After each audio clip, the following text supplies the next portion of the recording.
Okay, good morning, guys. Good morning, everybody. Good morning. What an amazing, beautiful. Every day is beautiful. Every day is beautiful. And I guess the way to tell if it's a beautiful day or not is by your attitude and how you wake up in the morning and how you feel about yourself and the world and the universe around you. So, yeah.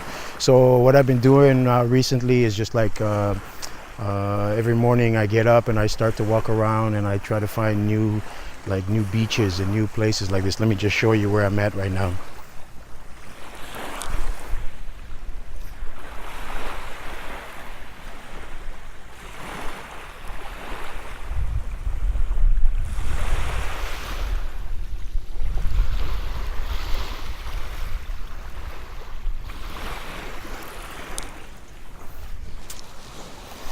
So I'm in Kopangan, southern Thailand, great island, beautiful place. I'm in love with this place. This is my new paradise. But then again, for me, paradise is always where I go. Wherever I'm at, I live the now, and so I live my paradise wherever it is. So even I go to hotel rooms for one night. I bring some of my personal things and I put them there, so I want to feel like I'm at home. I always want to feel like I'm at home wherever I'm going. Okay, I had this idea today about talking about things. Um, it's interesting because Einstein said this, but I didn't. And if Einstein says something, maybe it's a little bit, maybe there has some truth to it. And that was, he says, when you want to come up with some ideas, and you're stuck, and you just feel stale, you go. He says you go into the shower, and you take a shower, cold shower, hot shower, whatever, depends on what you want, and the water will go into the pores into your mind, into your head, on top of your head, and then it will come up and pop up many ideas. The reason I'm saying that is because I wanted to tell you a little bit about, I had a little something about part of life, I guess, some of my life. I was, okay, let's take a step back before. We're talking about human design. And because I'm a human design, my type is a manifestor, and my type is profile is 6'2", which is I am on one side I'm a hermit, which I am, it's true. On the other side I'm a role model, which again is also true. But the first 30 years of my life, I didn't think I was a role model. I was anything but a role model, and that's the first part. It's because it goes into three phases. The first phase is you're getting your ass kicked by the world, by the universe, by everybody, everything around, and that's the phase that teaches you all these things. You learn all these things. You go to jail, you have car accidents, you break up with many different relationships you have in your life, all kinds of stuff like that you learn the things that do not work. You come home and you say, hey, I learned something that doesn't work today. And they say to you, why don't you learn something that does work? Well, the things that don't work, you know what they don't work, which means you can don't do those things and do the things that do work, and learn to go and learn and go towards the things that do work. It's like an elimination. It's like a trial and error. That's my life, trial and error. So the second part is basically going somewhere and licking your wounds.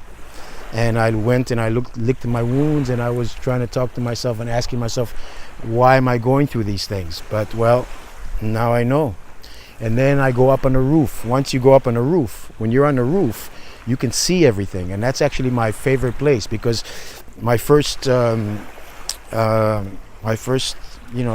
of my life, I couldn't keep a job, because I'm not a person who can stay in the same job all the time. It just doesn't work for me, because I'm a manifestor. Manifestors don't stick in one place. Manifestors go, do something, show something, inform people, impact, and then walk away and go to the next level, next place, and impact and inform other people. So I'm also learning how to inform in a better way now, because I've been listening to these tapes by Marshall Rosenberg called Nonviolent Communication, which is very interesting. It's not that easy to understand it.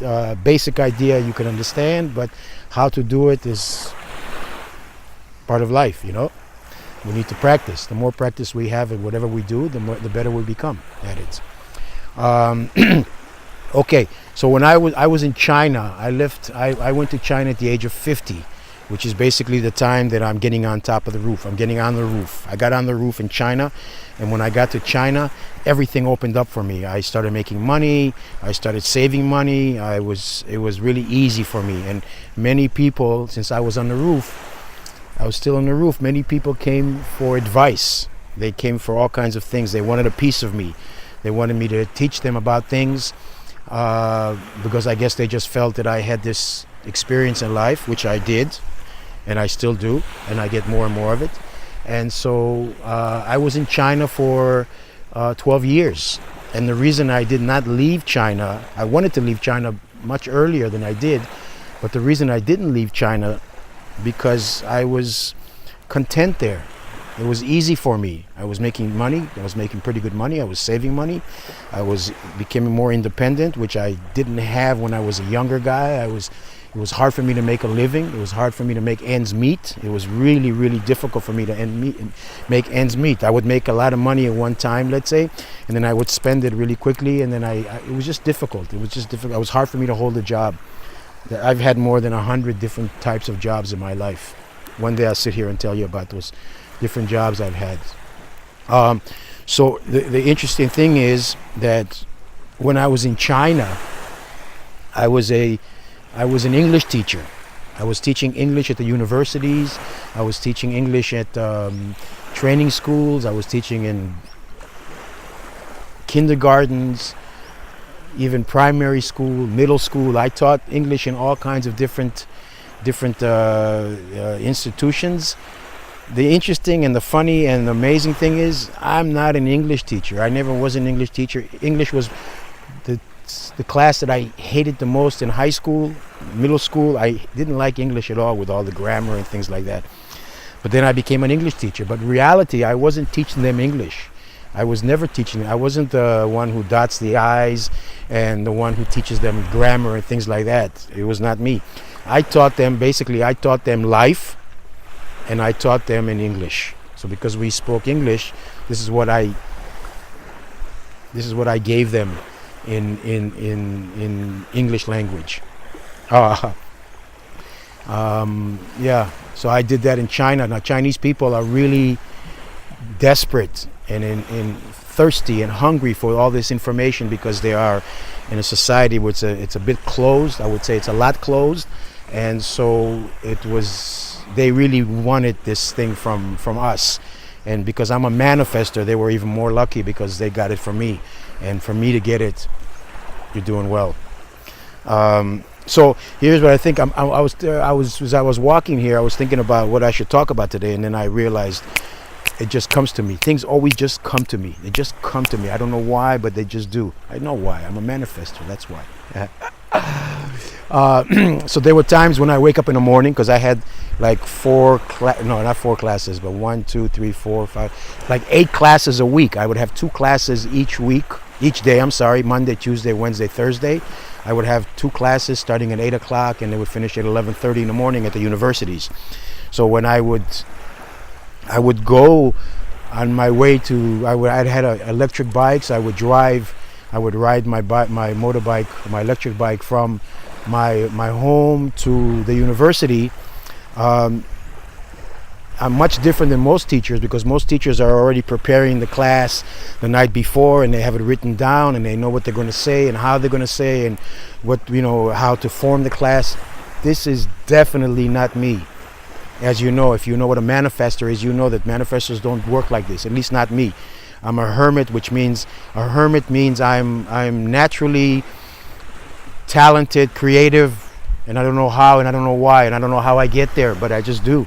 I don't know how. People ask me questions and I answer them, and I don't know how. And sometimes I get a little bit nervous because I'm saying to myself, I don't know if I could answer this question, or I can do this for them, but I do, because that's just me. I don't know. This is just me, because that's the creative hermit inside me. Okay. And the other side is the role model. So the role model, I'm a role model. If you look at my life, you will see. I eat healthy food. I'm basically fruit and vegetables, 90% raw. And I'm walking around with no shoes already for the last 8 months, and I'm really feeling amazing. I threw away my shoes 8 months ago. and feels so great walking with no shoes because I'm grounding myself all the time. And every time I walk, every time I take a step on the ground, I feel like I'm having an orgasm. And orgasms are a good thing. One of my favorite things in life. Okay, so to go back to the thing about teaching. So when I get, so I don't know, I have no idea what I'm going to tell them or what I'm going to talk to them about that class. I have 2 classes every morning there. And so basically what I do is I get in the shower. And in China, I used to take freezing cold showers. Even in the summer, in the winter, snowing outside, I would take cold showers. And that thing would wake me up. Freezing showers wake me up. Woke me up. Whoa. Amazing. And then I would get on after I get out of the shower, I would have 1,000 things that I could have my students talk about, because I was teaching oral English, spoken English. So basically I'd have 40 students in a class. I would put them like 4 or 5 in each group. I'd have like 35, 36 girls in a class and like 4 or 5 boys. And so I would put one boy together with like 4 or 5 girls in one group. And I would give them walk around from group to group and give them different topics to talk about. And then after they talked about this topic, I would bring 1 or 2 people from each group and up on the stage, so give them an opportunity to speak in front of people and not to be shy, to get rid of their shyness, because Chinese people are very shy. And I would allow them to talk about what the group was talking about, what topic. So I gave them topics every day, every single day. I would come up with new topics. And then, for 12 years, that's many topics, but there's always something interesting because I'm one of those people that thinks fast on my feet. You give me something and in a second I can come up with something. That's my creativity as a hermit, and that's my role model as a role model. So my authority, my inner authority is the spleen. The spleen just is the kind of thing that is part of the human body that just makes me go. I don't think too much. The spleen tells me something, boom, I got it in my mind, I erase it, I go, it sounds okay, and I go. It keeps me safe everywhere as I go. One is because of my spleen, because it's my inner authority, and number 2 is because the universe is always watching over me, looking at me, telling me where to go and telling me where not to go. It will just, when I want to take a step this way, it says, no, don't go. And something in my spleen says, don't go there because it's dangerous. It's dangerous there. And I take a step back and I go somewhere else. So that's basically the way it's been all my life, but I didn't know it then. But I know it now. I know it now because I'm a manifestor and my inner authority is the spleen. I'm still finding out all these kind of things about the human design. But again, I'm on a journey here to spread the word, because Ra Uru Hu, the man who came up with this whole human design idea, he told me, Mr. Moshe, take it and go with it. And he says, because he was a 5'1", and I'm a 6'2". He said the fives which are heretic, they have the ability to tell people about this thing. But the sixes, the manifestor 6s, the role models, they have the ability even higher than anybody to go out and to inform everybody, because that's what they're here for. That's what I'm here for. I'm here for that. And so every day is getting better and getting better and better. So go with it. Trust the universe. It will take you and it will bring you amazing things if you just trust it. So trust it. Have trust, will travel. See you guys tomorrow. I'm going to look for another beach area and I'm going to show you another place. So peace, peace, peace. Inner peace is great. Inner peace is the most amazing thing, because when you can find the inner peace, then you can just be okay with everybody in the world and everything that happens to you. Because like I said before, and I'll say it again, life is not what things happen to you. Life is about how you react to things. So, and I'm getting better and better every day, and that's what I'm. Inner peace, universal guidance. Thank you very much. It guided me. Look where it brought me. Look where it brought me. It brought me to this amazing place. and I'm living my true human design. I'm living healthy way, I think, and so here I am. Here I am.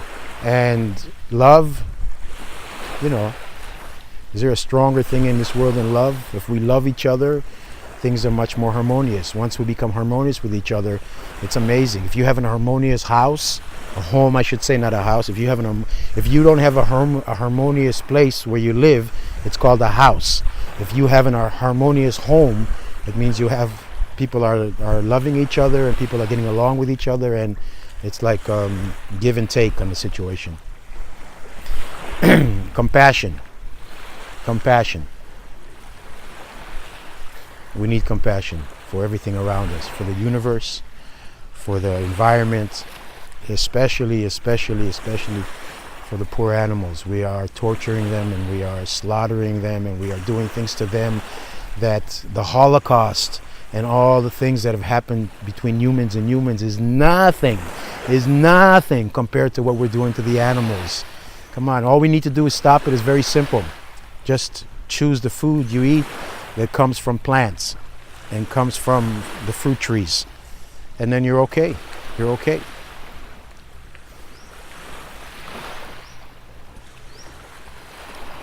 See you guys.